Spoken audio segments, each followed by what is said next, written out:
Hey everybody, the following is an excerpt from the monthly Rahdo Roundup, and if you'd like to see the rest of the roundup, you can hit that eye up in the top right corner of the screen, or if you'd like to know more about the game, you can follow the link down in the show notes. And with that out of the way, let's talk about AI 100% Human.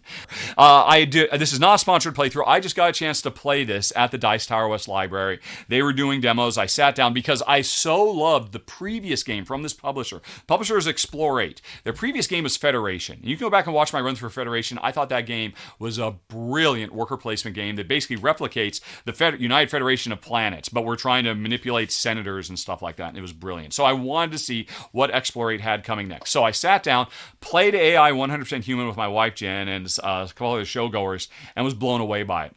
At its heart. Oh, and by the way, I should say, there's not really any pictures of it out there. There's no videos, but this is the Twitch channel Penelope Gaming French. This is because Explore 8 is a French channel. So if you want to see it in action and you can speak and understand French, you can go watch this video. I'll have a link for it and for everything I'm showing down in the show notes. Thank you, Penelope, for giving me something to show here because there's not much on Board Game Geek yet. Anyway, though, what this game is at its heart, it's a Seven Wonders Sushi Go style closed drafting, right? Where I've got you hand me a handful of cards that you didn't keep. I take one of them and then hand the rest to, around the corner. And we do that. I've seen this in so many games over the years, ever since Seven Wonders popularized it. But this game, which is all about trying to create ideal AI, right? It's human-designed AI. We're trying to build ultimately a 3x5 grid of cards that represents the AI we're developing. The Chat GPT style, adaptive learning algorithm that we're making. And each one of these cards, when we play them, has some type of scoring effect. Hey, I want to be played in a column with nothing but red cards, or I want to be played surrounded by other cards, or I want to be played as part of a straight next to each other, or I want to be surrounded by cards that are lower numbers than me, or whatever. They all have these different subroutines they need to run at peak efficiency, and you have to play them into your grid.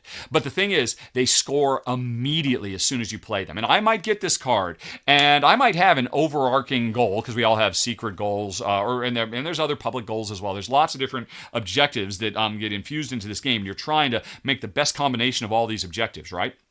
And so you hand me the cards, I'm like, oh, this is the perfect card for me.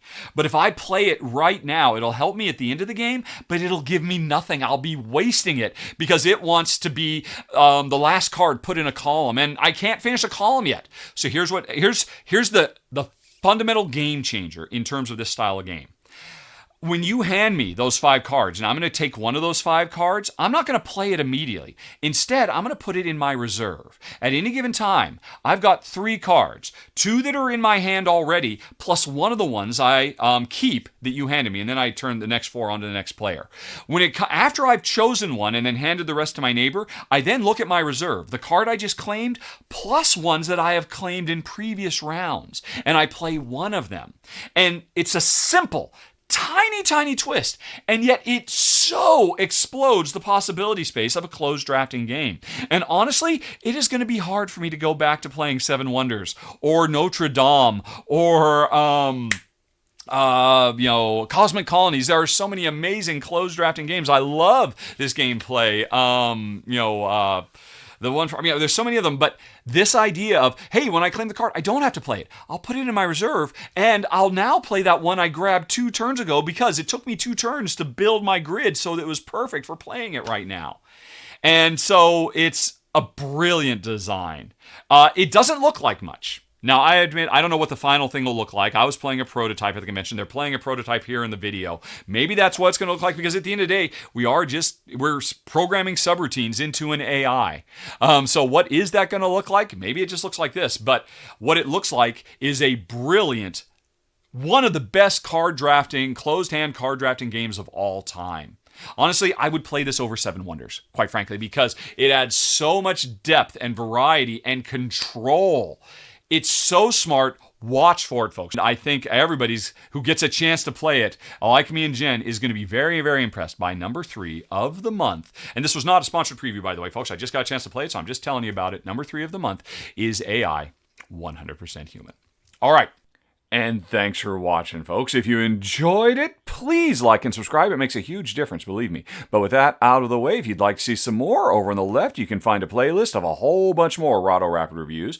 Up in the top right, there's the latest thing that's been added to the channel. And in the bottom right, you've got something YouTube recommends. Okay, folks, thanks for watching.